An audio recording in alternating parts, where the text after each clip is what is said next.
Okay, so I overslept a little bit, but I noticed on MSN, Todd, that there was a story about Russia wanting to fly a spy plane over the U.S. Has that happened, or is that just a plan? I saw that Uh, on MSN today. that's per the Open Skies Treaty. People are making a big deal of it. I'm sure there's some considerations that the Pentagon needs to take into account, but it's really not that big of an issue. The bigger issue is what is going on the Syrian border with Turkey. That could get ugly really quick. Yeah, I wanted to bring that up. Obviously, Turkey being part of NATO, so that could drag us into something, couldn't it? If they go to a hot war, and Russia has a long memory. Putin has a long memory, and I'm sure he hasn't forgotten the Turks have shot down that plane several months Yeah. ago. So, what's behind Turkey's move, and or is Russia the aggressor in this case? Well, Russia is an aggressor, but Turkey is also not being very smart. They did shoot down that plane, which I think was pretty stupid. They could have just escorted them out. But you're right, Putin does have a long memory. The real issue is since that, Russia has been supporting the Kurdish separatists and rebels along the border, which Turkey really doesn't like. They're really worried about a Turkish state in northern Iraq and northern Syria, or Kurdish state in Yeah. northern Iraq and northern Syria. So Putin is pushing that. He would love nothing else to have a little skirmish with Turkey and see if NATO really backs him up. So Kind of that's a the real test issue. case before he does something else in the Ukraine. Well, he would love nothing more than to split the NATO and split the EU. So um, Right. we'll see. But that's the goal. Hopefully, the diplomatic lines are burning, and that won't happen, and we can contain Turkey. But we'll see. And it's interesting. The enemy of my enemy is my friend. We support the Kurds too.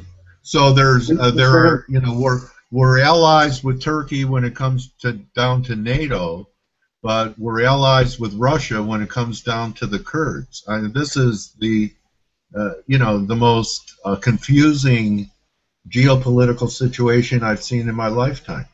Well, it is. You've actually had the situation where uh, Turkey has been bombing the YPG, which are the Kurdish rebel groups along the border, in their fights with ISIS and actually providing air support to the Islamic State. So you're right, it's extremely confusing. So let me ask you this. I was going to get to it later. Uh-huh. Obama, in his final, whatever, 8 months, 7 months Hmm. of being Hmm. president, are some of our adversaries looking at this as being a great time window to do anything that they're planning strategically because it would be unlikely that Obama would get aggressive on his way out into this presidential cycle? Well, they realize they've got less than a year to get what they want. If you look at what's going around, I'm actually writing an article about this, the impact of the abdication of American leadership across the world. You've got China, threatening a war in South China Sea. You've got the Turkish border. You've got East Ukraine. You've got North Korea, testing bombs and launching missiles. I mean, it couldn't get any worse. So, yeah, I think they realize they've got 8 or 9 months to get what they want. And why is that? They think that Hillary Clinton will be tougher, or whoever the Republicans put in. That they They think think, that no yeah, one, no one could be weaker than what they've just experienced. yeah, Pretty much exactly, an isolationist. exactly, yes. Does Putin and the Chinese fear Donald Trump, who is very bellicose, and if Donald Trump by some circumstance becomes the next U.S. president, he's not going to draw red lines that he's going to back away from. That's not his personality. Yeah, I think actually Putin would probably could thinks he probably could work with Trump. But no, I don't think anyone will be as use whatever word you want to use. I use peas and weak, but I don't think anyone will be as easy to take advantage of as this administration. Put it that way. Okay, so How much longer do you think Putin has at the reins? He's getting some relief with a little Mm-hmm. bounce here in the energy complex, and Mm-hmm. maybe we go to 38. That's kind of be a technical line in the sand, but people are Mm-hmm. still pointing towards technicians saying this is just a fourth wave bounce back to Yeah. 38 to 40, and we have to close over 40 to really call it a bottom because there are a lot of bears still thinking that after this bounce, we're going to sub 20 oil. Well, So, the so supply demand situation really hasn't changed, has it? I mean, you've still got overproduction. All they did with this so-called agreement is to freeze production at record high levels. Iran's not going to be part of it. So I think that is correct. That oil is still way out of balance and could easily fall further. The caveat to that is what Putin is thinking. If you wanted to jack the price of oil up in a real hurry, what would you do? You'd start a war in the Middle East. So, let that sink in a little bit. I think he's positioned himself to deal with the oil price. I mean, they can't survive on oil in the 20s for very long. A year, 2 years, the regime just will not survive. So they have to do something. And I'm over in Moscow a good bit, and the Indians are starting to grow restless. I can tell you that for okay, a fact. yeah, because they're paying up dramatically for food and Hmm. lifetime necessities. Are there shortages developing in Well, Russia? you've got jobs being slashed now. Usually, the Russian way is to just drop wages and hours for everybody, but now you're actually cutting bone. People are getting laid off. Medical care is getting cut. Education's being cut. There's not much more to cut. They have to grow the top line. So yes, there's major economic stress. In another few years of this, and if it gets worse, I mean, their foreign currency reserves are going to run out at some point. And the ruble could likely devalue much greater if oil drops into the teens very easily. Okay, so I did ask our community about ruble Hmm. trading, and a couple of the Hmm. responses I got, Todd, was it's really a proxy for oil, and most people Yeah. don't trade the ruble. Some people said they think it's not going anywhere for a while now, but also the U.S. dollar MEX, the Mexican peso, is another pretty Mhm. good proxy for oil, as is the Canadian. All So right. Thanks for that. not a lot Appreciate of that. people trading it. From what I understand, the spreads are pretty wide depending upon your broker. Hmm. So not a lot of people naming the ruble as their favorite trading medium. So Interesting. Okay. Thank you for that. I thought I'd share that with you. I Yeah. interviewed, you and I, we kind of talk about the potential for hot war. Hmm. Okay, China building a missile battery on the Mad Main Island. We continue to challenge them by sending our Navy there. And, we all think back to the last battle. And in our Yep. history, it's always been hot war. Is it possible? I interviewed John McAfee that they don't have to fire a bullet. All they have to do is cyber terrorism or cyber war of shutting down our power grid would Sure. accomplish just as much as putting their army at risk. I completely agree. Sure. I mean, we've cut back way back on our Navy, our Army, our Air Force. I mean, I don't think that's going to last very much longer. But um, yeah, I mean, they have the capability to do us harm in the cyberspace. That's for sure. And not Yeah, just them, and The Russians as well, and the he Iranians. felt China already has the software to shut down our power grid, and that Yep. that would send us back to the Stone Age without firing a shot. Well, just look what happened in East Ukraine recently, or in Right, Ukraine. I brought that Yeah. example up to him. So that Hmm. was Russia doing that. That wasn't China. Yeah. So Correct. they both probably have the capability of doing that. Yeah, but I think you're seeing an axis right now of Russia and Iran and Syria in the Middle East, and I think China could easily join that in some kind of joint effort if it came down to it. I wouldn't put that past them at all. Where's Israel in all this? All this happening right at their border. I mean, we used to always talk about Syria and Israel and the Golan Heights, and Hmm. Israel. You barely hear about them. As far as being a military force, I would think Netanyahu. I don't know. Does he think that his adversaries killing each other is a good thing, and as long as they don't cross into Israeli territory, Israel will not be drawn into it. Because Todd, I don't like to really go there a Yeah. lot, but there is an Old Testament prophecy that once I started seeing what was happening in Syria. I don't know if it was Ezekiel or Isaiah, that Damascus will be turned into ashes, and that northern Israel will become uninhabitable. So do you think that we're going to get into a situation where tactical nukes could be used in this area? Well, I'm not a biblical expert, but I will tell you that Israel is alone and I don't want to use the word afraid, but worried at this point.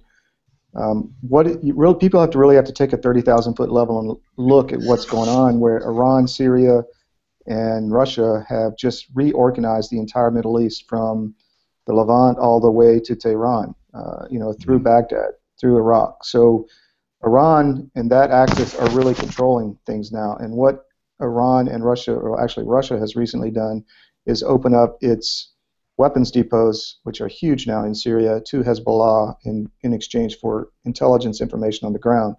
So Hezbollah has access to a lot of very sophisticated weapons, more than they've had. And they've said recently multiple times, once this war is over, we're going to turn our sights on Israel. So, Gaza is hosting ISIS extremists from the Egyptian side. Iran is involved in the West Bank and Gaza. So, no, they're in bad shape strategically, that's for sure. Okay, so also we're financing Iran, right, with the nuclear arms accord. Yeah. We gave them a nice injection of 150 billion, and now everyone's doing business with them as well. That's a match made in heaven, Iran and Russia. Russia needs money. Iran just got a lot of it, and they're buying a lot of weapons. S-300s. They're going to produce T-90 missile defense systems from Russia, right? Yep. So okay, I'm going to take you into an alternative universe, Todd, and you're now not a writer-author for the Moscow Times and publisher and creative writer of excellent semi-fictional, based upon real-time world potential events. Todd Wood is now Secretary of State under who knows whose administration. What would you do? What would you do? What are some of the steps that are going to be necessary for the U.S., which is, kind of tired of war and conflict, and isolationism got us into trouble, and that's why we had World War II. What's the next Secretary of State going to have to do or deal with militarily, or besides just building up the military? What does the U.S. have to do strategically to kind of put something on top of all the different pots that are bubbling on the stove? Well, unfortunately, we can't ignore things. So you have to deal with the threats facing you, and those are the big four: North Korea, China, Russia, and Iran. So I think you've got to renegotiate, as Trump would say, or establish a position of strength against Iran, whether that's through financial sanctions, which we still have a lot of leverage there, even if we do it unilaterally due to the dollar's hegemony still globally, financially, although they're trying to reduce that. I think in Russia you've got to significantly build up the NATO presence in Eastern Europe to make it very clear there's a definite red line there. I don't think we should get in a hot war in Ukraine. It's just, we can help them, but that's not our fight. But NATO is. The South China Sea navigation rights are important, and the threat from North Korea is very important. So is that the biggest wild card? North Korea? I think it's, the wild card, sure. The others are pretty obvious, but I think North Korea could, that's a dangerous place. I was just there in March, and on the DMZ. You were in North Korea? Yeah, well, I took one step in North Korea on the DMZ. I went there with the Washington Times. So it's very tense, very dangerous, very volatile, and that is a significant problem. And I think the way to deal with North Korea is through China. So I would agree with that. They're the only country that has any leverage on them. And they're on the verge. I read an article really being about to crumble because China Well, has to. Do they look like they're, as a state, economically, it's been a basket case for decades, but I read an article that the South Koreans are very worried about things crumbling there. yeah, but they are still getting fuel and food from Russia and China. So you know they're being propped up by those two nations at this point. So again, that's the leverage. So what do tell us what you're afraid of happening in 2016? What do you think is anything going to happen before the elections? Because you know if there is a situation, I know this is conspiratorial, Mm-hmm. but when I look at what happened in France after it was a terrible event, Yeah. but it wasn't like mass, it wasn't like the World Trade Center or anything. They locked down France, they locked down Belgium. There Mm-hmm. were emergency decrees and actions taken. It seems like there's so much going on, whether it's something that happens on our shores or not, that there could be, if there is some type of hot war conflict, that the U.S. presidential elections can be suspended and Obama doesn't leave office, whether it's something that happens on our shores or not. I'm sorry, I'm having kind of a double feedback here. I'm not sure what's going on. Are you in the room? Are you in the law room? I think you're getting accidentally got into it. Can you repeat that real quick? That's why you're getting it. So I was asking, is there a possibility a lot of conspiratorial people think that all it would take is a terrorist act on our shores, or perhaps it's some type of geo-conflict where all this political diatribe that's going on for people trying to get the nominations and become the next president, and with the powers that the U.S. president has going back to the Patriot Acts, that presidential elections, if something sparks in any of these spots, could cause a postponement of U.S. presidential election? I'm not a real conspiracy guy. I'm a national security guy. To your question as to what could happen in the short run, I think the Turkish border is the most serious. I think you could easily, you've got to realize Russia has built up their expeditionary force in Syria immensely. They have very high performance fighter jets there. Why would they need them? The only reason is to deal with NATO aircraft. They have S-400s, S-300s, very high sophisticated, high altitude, long range, the best air defense systems in the world. A lot of them there now. They can shoot down Israeli aircraft as they take off in Tel Aviv. So that's a real danger. And I think Putin would be itching to, get not in a major war, but in a skirmish with Turkey to just see what NATO does. If Turkey's the aggressor, NATO is saying they will not support Turkey, then all of the Eastern European countries would say, well, we're on our own. Doesn't make me feel real good. So Putin wants to destroy NATO. He wants to drive a wedge through the EU, and a lot of people are saying he's causing this mass migration out of Syria in order to put stress on the European Union. So it's working to some extent. Yeah.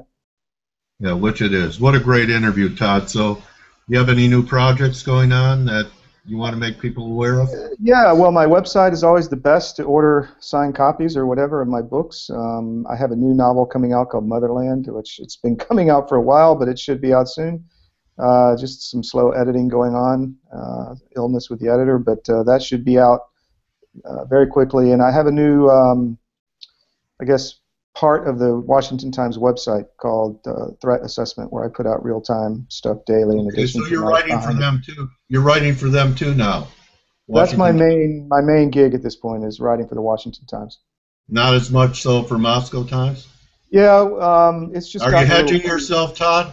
Are you hedging yourself? It's gotten a little too tense over there, to be honest. Yeah. So,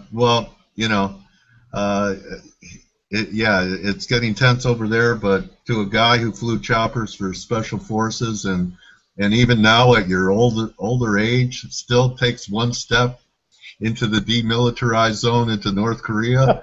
I don't think I don't think much scares you. I don't know if fear is in your vocabulary. Yeah, you Maybe should have seen the survival. guard's eyes when that happened. You know, I said, I got to do this. I'm in the room, you know, and the line's right there. You got to take one step in and hop back, right?